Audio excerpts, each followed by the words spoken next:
Hi guys, स्वागत है आपका टारगेट नौकरी यार पर। और आप देख रहे हैं current affair. Daily current affair लेकर हम आते हैं और जो कि इम्पोर्टेंट इम्पोर्टेंट इसमें क्वेश्चन होते हैं। तो आज है 17 अप्रैल। 17 अप्रैल की करंट हम शुरू करते हैं। शुरू करने से पहले हमारे द्वारा जो डेली वीडियो बनाई जाती है उसकी जो PDF है वो हमारे टेलीग्राम चैनल पर हम डाल देते हैं और व्हाट्सअप पर भी डाल देते हैं। तो आप जो है टेलीग्राम चैनल और व्हाट्सअप दोनों ज्वाइन कर लें। लिंक जो है डिस्क्रिप्शन में मिल जाएगा आपके लिए। और हमारे द्वारा एक डेली इसमें क्वेश्चन पूछा जाता है जिसका आंसर आप कमेंट बॉक्स में दे सकते हैं। ठीक, तो कल हमारा क्वेश्चन था, कल हमने जो क्वेश्चन पूछा था वो था इंडिया का कौन सा नाम ग्रीक भाषा से आया है। तो ठीक है कि इसका आंसर हो जाएगा ऑप्शन नंबर डी, यानी कि भारत जो है ग्रीक भाषा से आया है। ठीक, ये जो है भारत जो नाम बताया था वो आर्य व्रत जो आर्य आए थे उन्होंने बताया था कि सिंध नदी के जो पार है उसे भारत कहते हैं। ठीक है, भारत बताया था उन्होंने। ठीक, तो ये जो है इसका हो गया थोड़ा सा जिक्र इसके बारे में। अब चलते हैं हम मोर एक्सप्लेन के साथ सभी क्वेश्चनों को। ठीक, साथ में हमने क्या किया है इसमें कि हमने थोड़ा इसमें रेलवे के क्वेश्चन जो आए हैं साइंस के वो लिए हैं। ठीक, जिससे कि आपकी जो है साइंस कवर होती रहेगी और स्टैटिक जीके और पूरे जीएस का जो पोर्शन है वो हमारे जो करंट अफेयर की जो क्वेश्चन का हम विस्तार से अध्ययन करेंगे उसमें आप सीख सकते हैं। ठीक, तो शुरू करते हैं हम। आज का पहला क्वेश्चन है हमारा कि हाल ही में किस देश में G20 के असाधारण ऊर्जा मंत्रियों की बैठक हुई थी।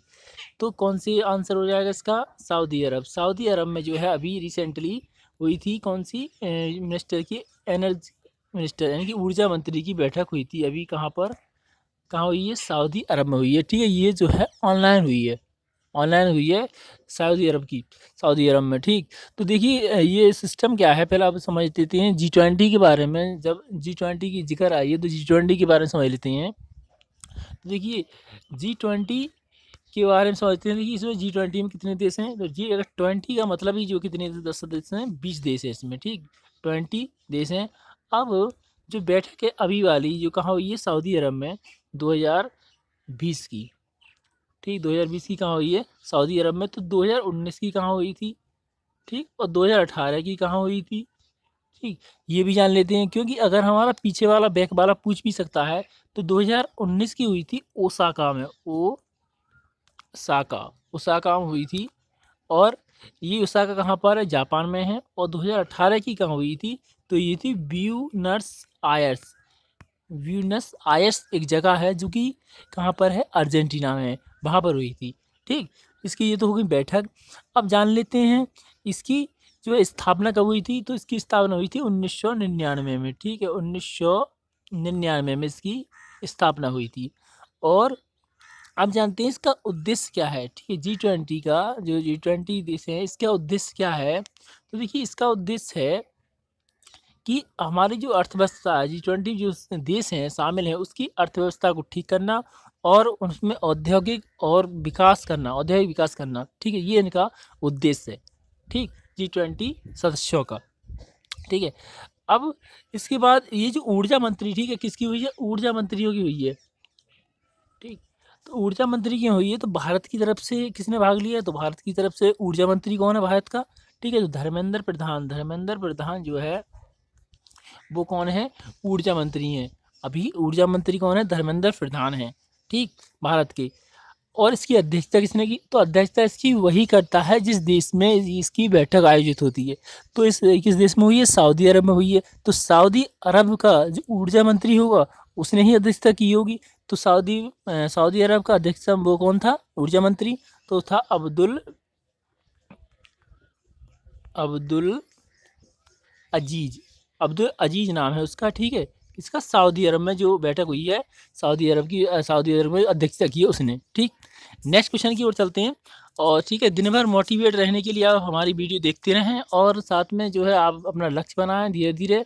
ठीक है, छोटा छोटा लक्ष्य बनाएं जो पूरा करें शाम तक उन्हें। ठीक, जिससे कि आपको अंदर खुशी होगी और आपके अंदर जो है कुछ पढ़ने का मन जगेगा। ठीक है, और मन आपको जगेगा तभी आप पढ़ोगे, नहीं तो आप नहीं पढ़ोगे। ठीक है, और आपको एक उद्देश्य, अगर आप उद्देश्य आपने ठान लिया तो उस उद्देश्य पर डटे रहें तभी जो है आपको सफलता मिलेगी। ठीक है, उद्देश्य अपना एक निश्चित कर लें क्योंकि अभी समय बहुत ही रहा है परीक्षा के लिए। ठीक, और धीरे धीरे अपना तैयारी करते रहें जिससे कि आपके लिए जो है एक अच्छी नौकरी मिल सके। ठीक, तो शुरू करते हैं। हमारा अगला क्वेश्चन है हमारा। ठीक, और हमारा इस चैनल के लिए आप सब्सक्राइब भी कर लें जिससे कि हमारे द्वारा जो डेली वीडियो हैं और वो मिलती रहें आपके लिए। ठीक। और आप वीडियो को जो डेली देखोगे तो आपकी जीएस भी चलती रहेगी साथ में और आपकी करंट भी चलती रहेगी, ठीक। तो आपका कोई सा पोर्शन डाउन नहीं होगा, ठीक। ये एक एटॉनिक जो कैप्सूल होता है एंटीबायोटिक, उसकी तरह काम करेगी वीडियो, ठीक है। तो अगला क्वेश्चन है हमारा, कोरोना वायरस का पुल परीक्षण करने वाला पहला राज्य कौन सा है? तो कोरोना वायरस का पुल परीक्षण करने वाला कौन सा राज्य है? तो है उत्तर प्रदेश, ठीक। उत्तर प्रदेश का कोरोना वायरस का पुल परीक्षण करने वाला पहला राज्य ना उत्तर प्रदेश। पहला राज्य उत्तर प्रदेश है, तो सेकंड राज्य कौन सा है? तो है महाराष्ट्र, ठीक। महाराष्ट्र जो है सेकंड राष्ट्र है। पहला राज्य है उत्तर प्रदेश, दूसरा राज्य क्या है? महाराष्ट्र है। अब चलते हैं पुल परीक्षण क्या है, इसके बारे में जानते हैं। तो देखिए, पहले थोड़ा उत्तर प्रदेश के बारे में आप जान लो तो अच्छा रहेगा। पहले चलो पुल परीक्षण के बारे में जानते हैं, पुल परीक्षण क्या है, ठीक। देखिए क्या होगा, ये जो कि योगी सरकार ने अपनाया है, इसमें क्या होगा कि इस वेब नमूने लिए जाएंगे, यानी कि नमूने लिए जाएंगे लगभग पूरे कम्युनिटी के, ठीक। मतलब एक साथ इस पे नमूने लिए जाएंगे, एक साथ कई लोगों के नमूने लिए जाएंगे, यानी पूरी कम्युनिटी है, मतलब एक जगह है, ठीक है। एक शहर है या थोड़ा सा कस्बा है कहीं, ठीक। तो उसमें कुछ लोग होंगे, मतलब ज़्यादा लोग, तो उनके नमूने लिए जाएंगे एक साथ में, कम से कम लिए आएंगे कई लोगों की, ठीक। तो अब उसमें देखा जाएगा, एक साथ सबका परीक्षण किया जाएगा, ठीक। अब परीक्षण करने के बाद एक साथ जब परीक्षण किया जाएगा तो उसमें क्या होगा कि ये अगर उनमें से परीक्षण नकारात्मक आता है तो ठीक है, कोई बात नहीं, ठीक। तो सभी को जो है नेगेटिव मान लिया जाएगा। लेकिन अगर उसमें से जब परीक्षण कर रहे होंगे, ठीक, तो क्या होगा, समूह में से अगर एक व्यक्ति का जो है पॉजिटिव निकल गया, मतलब एक व्यक्ति जो है पॉजिटिव निकल आया, कोरोना वायरस का जो है पॉजिटिव निकल आया, तो उसमें प्रत्येक व्यक्ति का व्यक्तिगत रूप से परीक्षण किया जाएगा, ठीक। अगर कोरोना वायरस का एक व्यक्ति अगर पॉजिटिव निकल आया है तो सबका जो है परीक्षण किया जाएगा। नहीं तो जो अगर नेगेटिव निकल आया, एक निकल गया नेगेटिव, ठीक, तो उसमें सबका जो है नेगेटिव मान लिया जाएगा कि हाँ सबको नेगेटिव है, किसी का कोरोना वायरस नहीं है। इससे जो है जल्दी जांच हो जाएगी और पूरा भारत, जो उत्तर प्रदेश इतना बड़ा है, जनसंख्या इतनी बड़ी है, तो उसमें सबकी जो जाँच की जाएगी, जहाँ पर संदेह है कि हाँ यहाँ हो सकता है, ठीक है। तो इससे जो है जल्दी भारत, उत्तर प्रदेश को निजात मिल जाएगी और कोरोना वायरस जल्दी भाग सकता है, ठीक है। तो उत्तर प्रदेश के द्वारा जो अभी जो प्रयोगशालाएं चल रही हैं उत्तर प्रदेश की, वो 10 प्रयोगशालाएं हैं। कितनी? 10 प्रयोगशालाएं लगी हुई हैं अभी रिसेंटली। और इसमें 10 प्रयोगशाला में एक बार में 2000 लोगों के टेस्ट हो रहे हैं एक प्रतिदिन, ठीक। नमूनों का परीक्षण करा जा रहा है और 14 नई प्रयोगशालाएं बनाई जा रही हैं जो कि जल्द ही काम करने वाली हैं, ठीक। अब चलते हैं उत्तर प्रदेश की तरफ, ठीक। ये जो पूरा जो नमूना परीक्षण का काम कर रही है, ये कंपनी है, इसका नाम है RT-PCR। ये कंपनी है जो इसका सबका काम कर रही है। इसका नाम, इसकी फुल फॉर्म है RT-PCR की रिवर्स ट्रांसक्रिप्शन पॉलीरेंज चेन रिएक्शन, ठीक। अब उत्तर प्रदेश के बारे में जान लेते हैं। तो ये देखिए उत्तर प्रदेश का मैप, आप मैप से ये भी देख सकते हैं।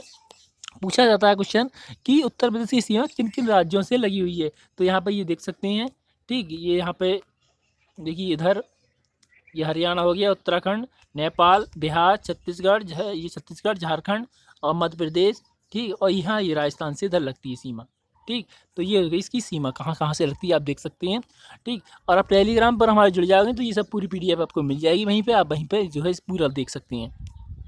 और इसकी अब राजधानी की बात कर लेते हैं। लखनऊ इसकी राजधानी हो जाएगी और मुख्यमंत्री योगीनाथ हैं यहाँ के, और राज्यपाल आनंदीबेन पटेल। राज्यसभा सीट 31, लोकसभा 80, विधानसभा 404 और विधान परिषद 100। और राष्ट्रीय उद्यान क्या है यहाँ का? दुगदुवा राष्ट्रीय उद्यान है जो कि लखीमपुर खीरी में स्थित है। और यहाँ का एक पार्क पूछा जाता है चंद्रप्रभा, ठीक है। चंद्रप्रभा जो पार्क है, राष्ट्रीय उद्यान है वैसे, तो वो पार्क ही बोलते हैं उसे, तो वो कहाँ पर है? वो भी उत्तर प्रदेश में है, ठीक है। नेक्स्ट क्वेश्चन की ओर चलते हैं हम। यूनियन बैंक के चौथे कार्यकारी अध्यक्ष के रूप में किसे नियुक्त किया गया है? तो आंसर हो जाएगा इसका ऑप्शन नंबर डी, बीरू पासा को अपॉइंट किया गया है यूनियन बैंक का प्रेसिडेंट, एक्सिक्यूटिव प्रेसिडेंट नियुक्त किया है अध्यक्ष, ठीक है, बीरू पासा के लिए। अब यूनियन बैंक, ठीक है, यूनियन बैंक के बारे में जानते हैं। तो देखिए ये है यूनियन बैंक, ठीक है, ये देखिए ये है यूनियन बैंक, ठीक। अब इसकी स्थापना के बारे में बात करते हैं। यूनियन बैंक की स्थापना, ठीक, इसकी स्थापना हुई थी गांधी जी के समय, ठीक है, गांधी जी द्वारा की गई। लेकिन इसका दोबारा जो है दोबारा स्थापना हुई थी इसकी 20 अगस्त 2 को। ठीक, और एक क्वेश्चन पूछा था इसका हेडक्वार्टर कहाँ पे है, तो इसका हेडक्वार्टर कहाँ है, मुंबई में इसका हेडक्वार्टर है, मुंबई में हेडक्वार्टर है जो कि भारत में। और इसके अभी करेंटली क्वेश्चन आएगा पूछा जा सकता है कि इसमें कौन सी बैंक विलय हुई है, तो इसमें आंध्रा बैंक। ठीक, यूनियन बैंक में कौन सी बैंक विलय हुई है, तो आंध्रा बैंक विलय हुई है। आंध्रा बैंक का जो है विलय हुआ है अभी रिसेंटली, थोड़े दिन पहले ही। ठीक है, वो थोड़े दिन पहले ही क्या मतलब 1 अप्रैल को हुआ है। ठीक है, 1 अप्रैल को विलय हुई है ये Andhra Pradesh bank, Andhra Pradesh Andhra bank, Andhra bank. ठीक, और ये जो पाक्षा जो अक्षर था हमारा, ये जो है इस बैंक से पहले कोऑपरेटिव बैंक के कार्यकारी निदेशक अध्यक्ष के रूप में कार्य कर चुके हैं। ठीक है, ये तो हो गया यूनियन बैंक के बाद। नेक्स्ट क्वेश्चन चलते हैं, किस राज्य ने फूड बैंक पहल शुरू की है, तो ऑप्शन नंबर हो जाएगा बी, फूड बैंक किसने शुरू की है, किस स्टेट ने, ये मणिपुर के द्वारा शुरू की गई है। अब मणिपुर फूड बैंक क्या, देखो फूड बैंक के बारे में देखते हैं, तो फूड बैंक क्या है कि इम्फाल के पूर्वी जिला है, इसकी राजधानी क्या है मणिपुर की, इम्फाल। ठीक है, इम्फाल इसकी राजधानी है। ठीक है, इम्फाल इसकी राजधानी है। यहाँ पर एक क्या किया गया है, उन्होंने जिला प्रशासन द्वारा गरीबों और ज़रूरतमंदों हैं, जो गरीब और ज़रूरतमंदों लोगों को भोजन की सहायता है वो प्रदान की जाएगी। और क्योंकि लॉकडाउन के कारण आवश्यक वस्तुएं खरीद, जैसे कि आवश्यक वस्तुएं खरीद नहीं सकते, ठीक है, और उपयोग नहीं कर सकते, तो इस क्या किया है उन्होंने कि फूड बैंक के अंतर्गत आने वाली वस्तुओं को उचित लाभार्थियों को सत्यापन के बाद वितरित किया जाएगा। ठीक है, मतलब जो फूड बैंक है वहाँ से दिया जाएगा, जिससे कि जो संक्रमण ना फैले। ठीक है, क्योंकि वैसे डायरेक्ट नहीं दिया जाएगा, डायरेक्ट जैसे कोई खरीद लिया तो मान लो कोई उसमें कुछ नहीं, वही चाट के लिए आया। ठीक है, जब सुना था तो मामला चल रहा था, चाट फाट के लेके आ रहे हैं मोमडन लोग। ठीक, तो हो सकता है कि उन्होंने इस वजह से शुरू की हो कि हम जो फूड बैंक से देंगे तो जो बिल्कुल सही और अच्छी वस्तु देंगे, जो कि इसको फैलाए ना। ठीक है, और जो लॉकडाउन की वजह से जो है जो स्थिति चल रही है ऐसी, ठीक है, उसे जो निपटा जा सके। ठीक है, अब ये कौन सा राज्य है, पूर्वी राज्य है। ठीक है, तो इसके बारे में जान लेते हैं। तो देखिए ये है इसकी राजधानी, इम्फाल, मणिपुर की राजधानी क्या हो गई, इम्फाल हो गई। और इसके जो मुख्यमंत्री हैं वो कौन है, इसके मुख्यमंत्री हैं यहाँ पर, देखिए ये यहाँ स्लाइड में देखेंगे। ठीक है, ये है इसके मुख्यमंत्री एन बीरेन सिंह, और राज्यपाल कौन है, नजमा हेमतुल्ला। नजमा हेमतुल्ला कौन है, यहाँ की राज्यपाल है। और ये देखिए ये है सीमा लग रही है कहाँ कहाँ से। ठीक, ये राज्यपाल हो गए, राज्यपाल हो गए। इसकी जो स्थापना देख लेते हैं कब हुई थी, तो इसकी स्थापना हुई थी 21 जनवरी 1972 को हुई थी। ठीक है, 21 जनवरी 1972 को इसकी मणिपुर की स्थापना हुई थी। और इसमें विधानसभा सीट कितनी है, तो विधानसभा सीट है इसमें 60, और राज्यसभा और लोकसभा सीट एक एक है। ठीक है, एक राज्यसभा एक लोकसभा एक एक है। ठीक, इसका घनत्व बहुत छोटा सा राज्य है, तो 129 किलोमीटर प्रति इसका घनत्व है। ठीक से, ये इसका घनत्व है। अब देखिए इसकी सीमा पूछ लेगा कहाँ कहाँ से लगी हुई है, तो ये देख सकते हैं आप इधर। ठीक, ये मैप में देख सकते हैं आप। ठीक है, अब नेक्स्ट क्वेश्चन की ओर चलती है, किस देश ने आसियान 2020 की मेजबानी ऑनलाइन की है। ठीक है, किस देश ने ऑनलाइन की है, आसियान। ठीक है, आसियान की जो ऑनलाइन मेज़बानी की है, इसके बारे में जानते हैं। तो ऑप्शन नंबर हो जाएगा बी। ठीक है, वियतनाम के द्वारा आयोजित की गई है इन होस्टिंग द एशियन 2020 ऑनलाइन। ठीक है, तो इसके बारे में जानते हैं हम आसियान के बारे में। आसियान के बारे में जानते हैं, तो इसमें 10 राष्ट्र हैं। ठीक है, क्या है इसमें, 10 देश हैं इसकी।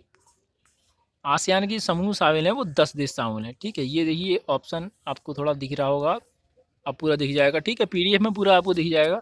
तो ये देश हैं 10।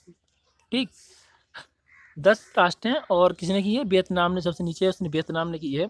तो आसियान के बारे में जान लेते हैं थोड़ा। आसियान की स्थापना कब हुई थी, इसकी स्थापना हुई थी आसियान की 1967 में।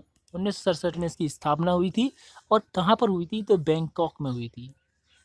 बैंकॉक में हुई थी। तो आप पूछेंगे बैंकॉक कहाँ पर है, तो बैंकॉक जो है थाईलैंड में है। कहाँ पर है, थाईलैंड में बैंकॉक स्थित है। ठीक, और इसका हेडक्वार्टर कहाँ है, तो हेडक्वार्टर कहाँ पर है इसका हेडक्वार्टर है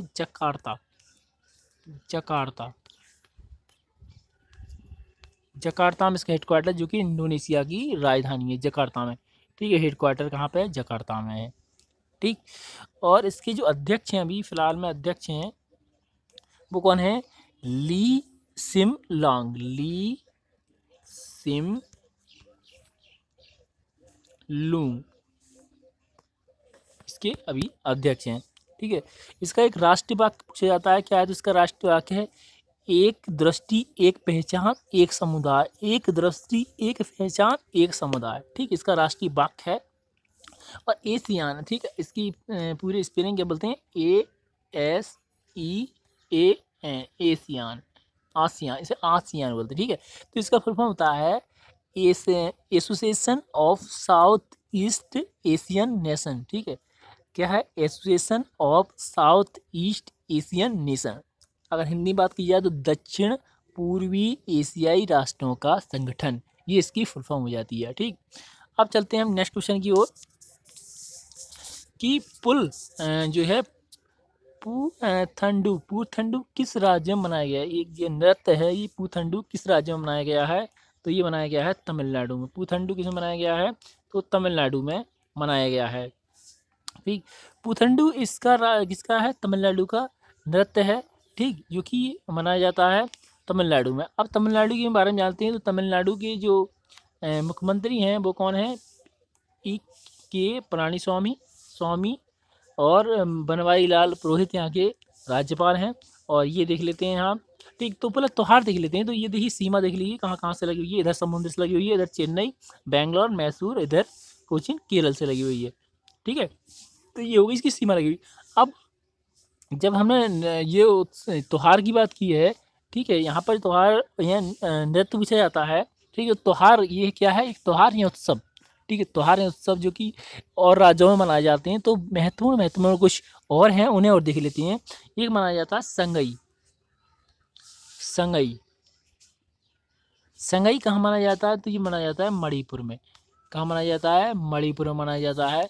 उसके अलावा एक है मकई। ठीक है, ये देखते हैं नेक्स्ट उसमें मकई कहाँ मनाया जाता है, तो मकई मनाया जाता है मध्य प्रदेश, मकई माह से मध्य प्रदेश में मनाया जाता है। और एक है हॉर्नबिल, सबसे ज़्यादा पूछे जाने वाला अभी ये क्वेश्चन है हाल का, हॉर्नबिल कहाँ मनाया जाता है। ठीक, तो हॉर्नबिल मनाया जाता है नागालैंड में मनाया जाता है हॉर्नबिल। एक है नुआखाई,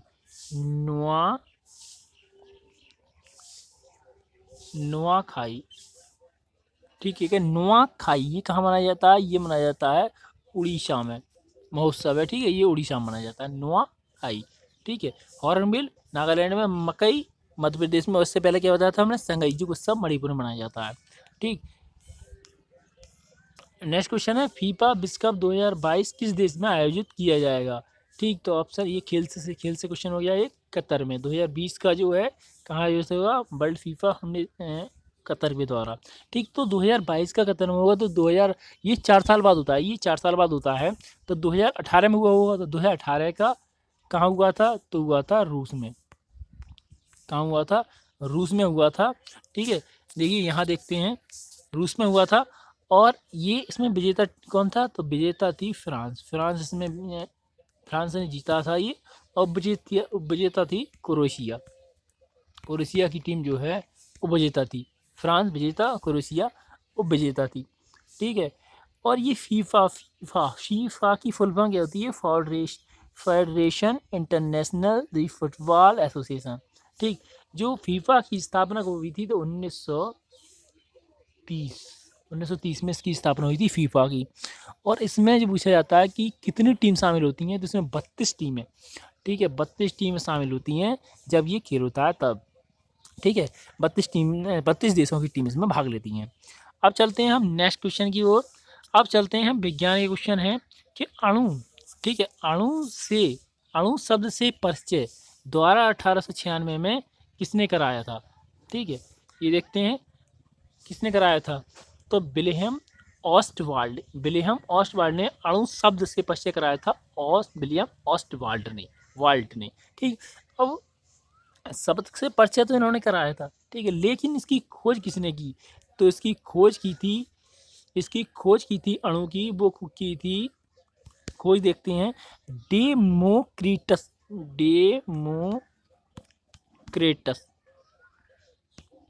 डेमोक्रेटस नाम के व्यक्ति थे, उन्होंने इसकी खोज की थी। अब अणु क्या होता है, तो अणु के बारे में जान लेते हैं। परिभाषा इसकी क्या होती है कि किसी पदार्थ का सूक्ष्मतम कण, यानी किसी पदार्थ का सूक्ष्मतम कण जो स्वतंत्र अवस्था में रह सकता है, परंतु रासायनिक अभिक्रिया में भाग नहीं ले सकता, जिसमें कि उस पदार्थ, ठीक है, कि रासायनिक अभिक्रिया सबसे बड़ी बात है इसकी, रासायनिक क्रिया में भाग नहीं लेता है, ठीक है, और स्वतंत्र यानी कि स्वतंत्र अवस्था में रह सकता है। यहीं अगर हम परमाणु की बात की जाए तो वह सूक्ष्मतम कण जो स्वतंत्र अवस्था में नहीं रहता है। तो ये क्या है, अणु स्वतंत्र अवस्था में रह सकता है लेकिन वो स्वतंत्र अवस्था में नहीं रहता है। ठीक, वो क्या होता है कि ये जो है पदार्थ, ये पदार्थ के गुण में सभी, जो पदार्थ होगा उसके सभी गुण इसमें विद्यमान होंगे, जो पदार्थ होगा उसके सभी गुण इसमें विद्यमान होंगे। अणु जो है दो प्रकार के हो सकते हैं, तो तत्व हो सकते हैं या यौगिक हो सकते हैं,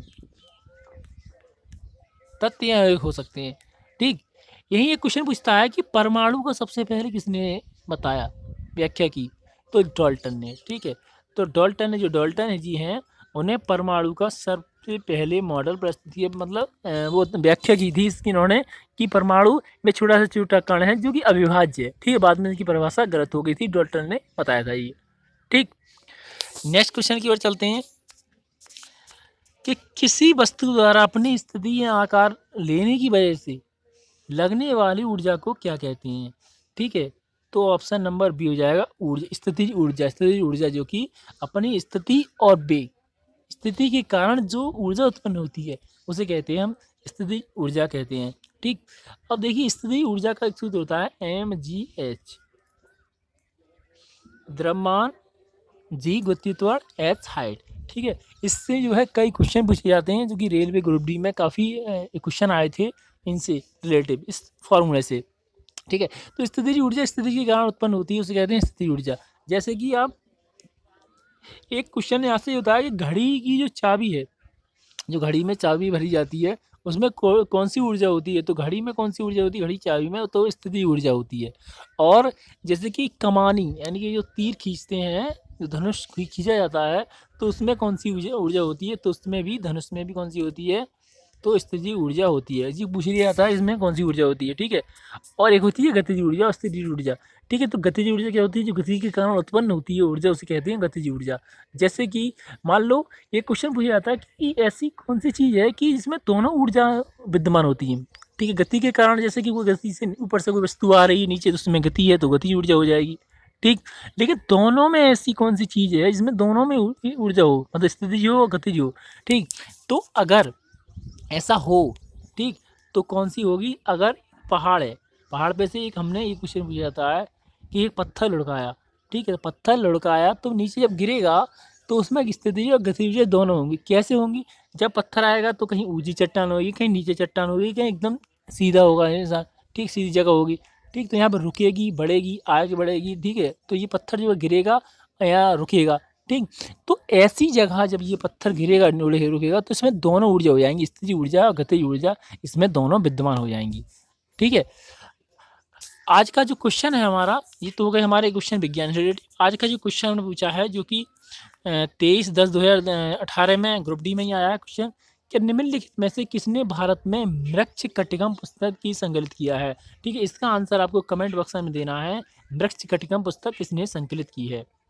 ठीक है, अगर वीडियो अच्छी लगी हो तो लाइक कमेंट शेयर जरूर करें और चैनल को सब्सक्राइब कर लें, ज़्यादा से ज़्यादा से शेयर करें और कमेंट करके हमें बताएं कि वीडियो कैसी लगी। ठीक है, अब नेक्स्ट वीडियो में फिर मिलते हैं अगली में। धन्यवाद आपका।